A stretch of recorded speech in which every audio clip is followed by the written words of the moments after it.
Tidak banyak keluarga yang mentradisikan anak-anaknya untuk membaca. Ini masalah juga.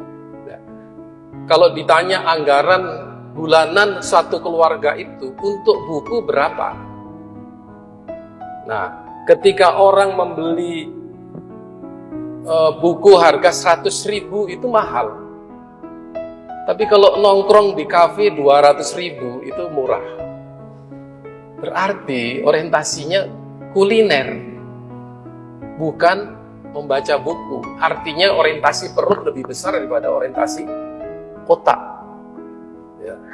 Kalau orang tidak makan sehari, ya, tanpa puasa, hanya minum, dia pasti kelaparan. Tapi tidak membaca sehari, dia tidak merasa kehilangan. Ini menyedihkan. Ya. Ini menyedihkan.